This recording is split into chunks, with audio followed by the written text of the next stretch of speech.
নমস্কার, দেখছেন কলকাতা টিভি। আপনাদের সঙ্গে রয়েছি আমি ঋষিকেশ। পাঞ্জাবে আরও এক নিয়োগ দুর্নীতিতে অরবিন্দ কেজরিওয়াল এবং পাঞ্জাবের মুখ্যমন্ত্রী ভগবন্ত মানকে কাঠগড়ায় তুললেন অমিত মালভিয়া। তিনি প্রশ্ন তুলেছেন যে এই সময় কোথায় তারা?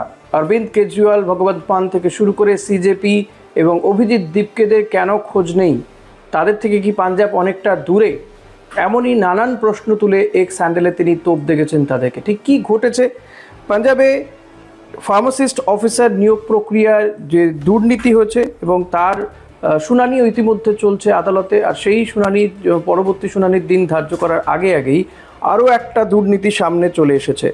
জানা যাচ্ছে পাঞ্জাব এবং হরিয়ানা হাইকোর্ট এই পাঞ্জাব স্টেট রুরাল লাইভলিহুড মিশনের অধীনে 41 জন ব্লক প্রোগ্রাম ম্যানেজার এবং 44 জন ক্লাস্টার কোঅর্ডিনেটর নিয়োগ প্রক্রিয়ার পরবর্তী শুনানির পর্যন্ত স্থগিতাদেশ দিয়েছে।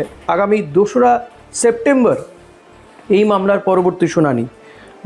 জানুয়ারি মাসে এই নিয়োগ প্রক্রিয়ার পরীক্ষা হয়েছিল 70 নম্বরের লিখিত পরীক্ষা এবং 30 নম্বর ধার্য করা হয়েছে ইন্টারভিউ, শিক্ষাগত যোগ্যতা এবং এর মধ্যে রয়েছে অভিজ্ঞতা। অর্থাৎ 10 নম্বর করে ইন্টারভিউ, শিক্ষাগত যোগ্যতা এবং অভিজ্ঞতায় 10 নম্বর করে দেওয়ার কথা। প্রশ্ন উঠছে এখানেই, এই যে 30 নম্বরের যে পরীক্ষা হয়েছে, অর্থাৎ 10 নম্বরের ইন্টারভিউ, 10 নম্বর শিক্ষাগত যোগ্যতার উপরে এবং অভিজ্ঞতার উপরে 10 নম্বর, এখানেই প্রশ্ন উঠছে যে এখানেই আসলে নিয়োগ প্রক্রিয়াতে গণ্ডগোল হয়েছে বা কোথাও কোথাও সমস্যা দেখা দিয়েছে। এই নিয়ে প্রশ্ন ওঠে। আদালত একটি কমিটি গড়ে দেয় এবং সেই কমিটি তথ্য যাচাই করে দেখতে পেয়েছে যে এমন বহু পরীক্ষার্থীর ক্ষেত্রেই এই বিষয়ে দুর্নীতি ঘটেছে বলে তারা অনুমান করছেন এবং এক্ষেত্রে আরও তদন্তের প্রয়োজন বলে তারা জানিয়েছেন। কিভাবে এই যে 30 নম্বর দেওয়া হয়েছে পরীক্ষার্থীদের, অর্থাৎ যে 30 নম্বরের যার মধ্যে 10 নম্বর ইন্টারভিউ, 10 নম্বর রয়েছে অভিজ্ঞতার ভিত্তিতে, 10 নম্বর রয়েছে শিক্ষাগত যোগ্যতার ভিত্তিতে, সেখানে কিভাবে নাম্বার দেওয়া হয়েছে তা নিয়ে প্রশ্ন উঠেছে, প্রশ্ন তোলা হয়েছে এবং ইতিমধ্যে এ নিয়ে আদালতে মামলাও গড়িয়েছে। আর সেখানেই কিন্তু এই নিয়োগ প্রক্রিয়ায় একের পর এক দুর্নীতির অভিযোগ তুলছে বিজেপি তথা অমিত মালব্য। তারা বলছেন যে এই নিয়োগ দুর্নীতিতে পাঞ্জাবে যেভাবে দুর্নীতি সামনে চলে আসছে, ফার্মাসিস্ট নিয়োগের ক্ষেত্রে দুর্নীতি, সেটাও আদালতে দ্বারস্থ হয়েছে। পাশাপাশি এখানেও দেখা যাচ্ছে যে দুর্নীতির ঘটনা ঘটেছে। ফলত একের পর এক দুর্নীতি সামনে চলে আসছে।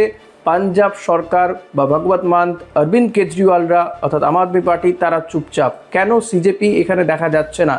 এই সিজেপি যাদেরকে দেখা গিয়েছিল গত কয়েকদিন আগে যন্তর মন্তরে দীর্ঘদিন ধরে তারা আন্দোলন করছিলেন এই দাবিতে যে নিট পরীক্ষা প্রশ্নপত্র ফাঁস হয়ে গিয়েছে এবং এর পেছনে বৃহত্তর ষড়যন্ত্র রয়েছে। কেন্দ্রীয় শিক্ষামন্ত্রী পদত্যাগ দাবি করেছিলেন এবং সেই দাবি তারা আদায় করে ছেড়েছেন। কিন্তু এক্ষেত্রে কেন তাদের কোনো আন্দোলন নেই, তাদেরকে দেখাই যাচ্ছে না, তাদের কোনো বক্তব্য পাওয়া যাচ্ছে না কেন? অভিজিৎ দীপকেরা কোথায়? এই নিয়ে প্রশ্ন তুলেছেন কিন্তু অমিত মালব্য। খুব স্বাভাবিকভাবেই এক্ষেত্রে পাঞ্জাব সরকার পরবর্তীতে কী পদক্ষেপ করে সেদিকে তারা নজর রাখছেন।